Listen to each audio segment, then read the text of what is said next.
Hello, everyone, and welcome back to the Surge Compliance Portal walkthrough. Today, we are going to be covering the project registration portion of the three-step process. If you have not already completed the contractor registration, I recommend you pause this video and go and do so now. You will need the contractor identification number, or that SIN, for project registration.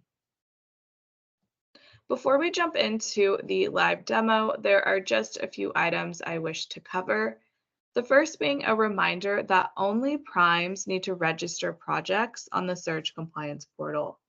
If you are a subcontractor, you do not need to register your project. Again, this is the responsibility of your prime contractor.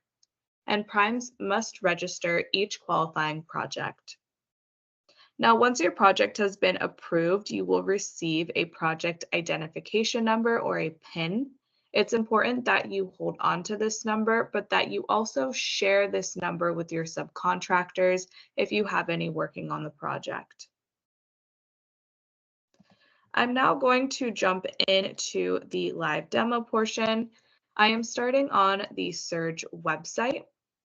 To access the project registration, all you'll need to do is go to the top of the screen, hover your mouse over the Register tab, and click on the project registration. Now, that's going to bring you directly to the project registration landing page. There is some important information here, so I definitely recommend reading through this before you start filling out the actual form.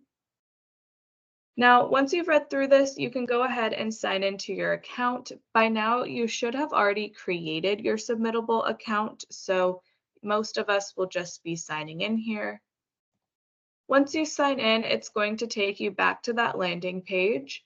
But if you scroll down, you will notice that you now have an eligibility questionnaire to fill out.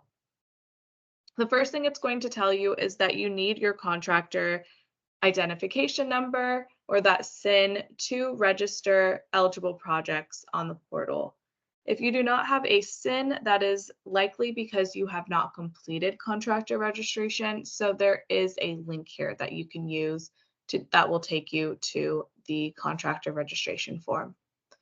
The first question is asking whether or not you are a registered contractor. Hopefully, we're all answering yes to this. The second question, is the project a residential facility with a maximum generating capacity of 15 kilowatts or less that will be installed in a single family home? I'm going to answer no to this. Is the project already a public work under existing law? Again, I'm going to answer no. And then the final question, is the project a facility that serves only a modular home community, or multi-unit housing with 2 or fewer stories? Again, I'm going to answer no. Now, based off your answers, you're either going to be prompted to the project registration form, or you're going to be told that based off of the answers provided, you may not have an eligible project.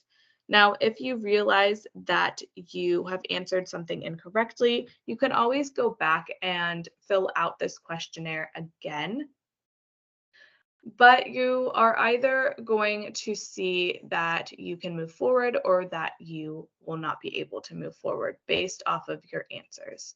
So I am going to click the next button, and again, it's going to take me to the landing page. But if I scroll down, I will see that I now am able to fill out the project registration form. The first thing it's going to ask for is the prime contractor's identification number, or the SIN. Now, you should have received this via email, but you can also access it through your account by following the steps below.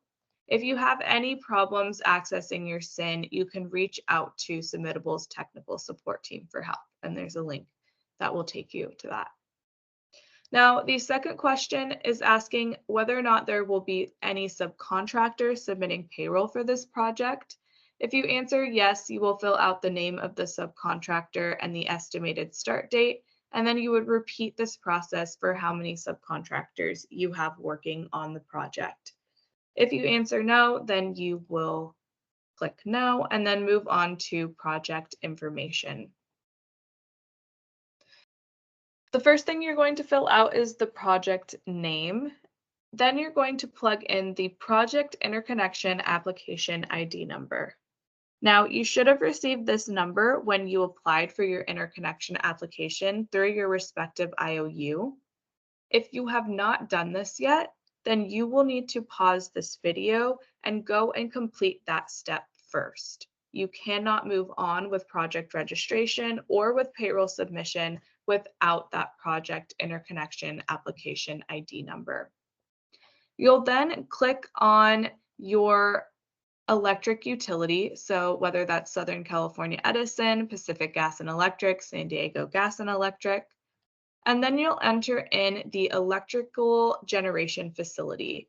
Now, if you do not have one, you can just enter in the project location here, but if you do have one, you'd obviously enter that, and if you have more than one, you would repeat this process. Moving on to project location, you would enter in the physical street address, city, state, zip code, and county. And then the final section here is contact information. So the project owner's contact name, first name, last name, the phone number, email address, and then confirming whether the project owner's address is different than the physical address listed above.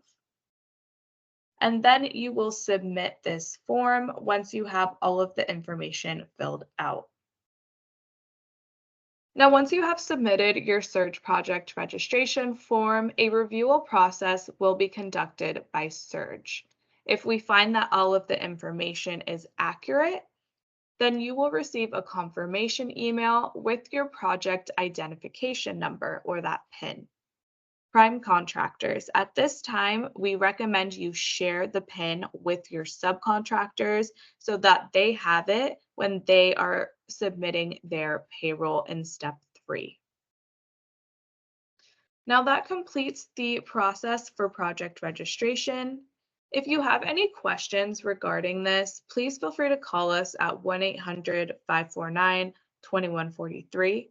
You can also email us at info@cpucsurge.org or visit our website at www.cpucsurge.org. Thank you.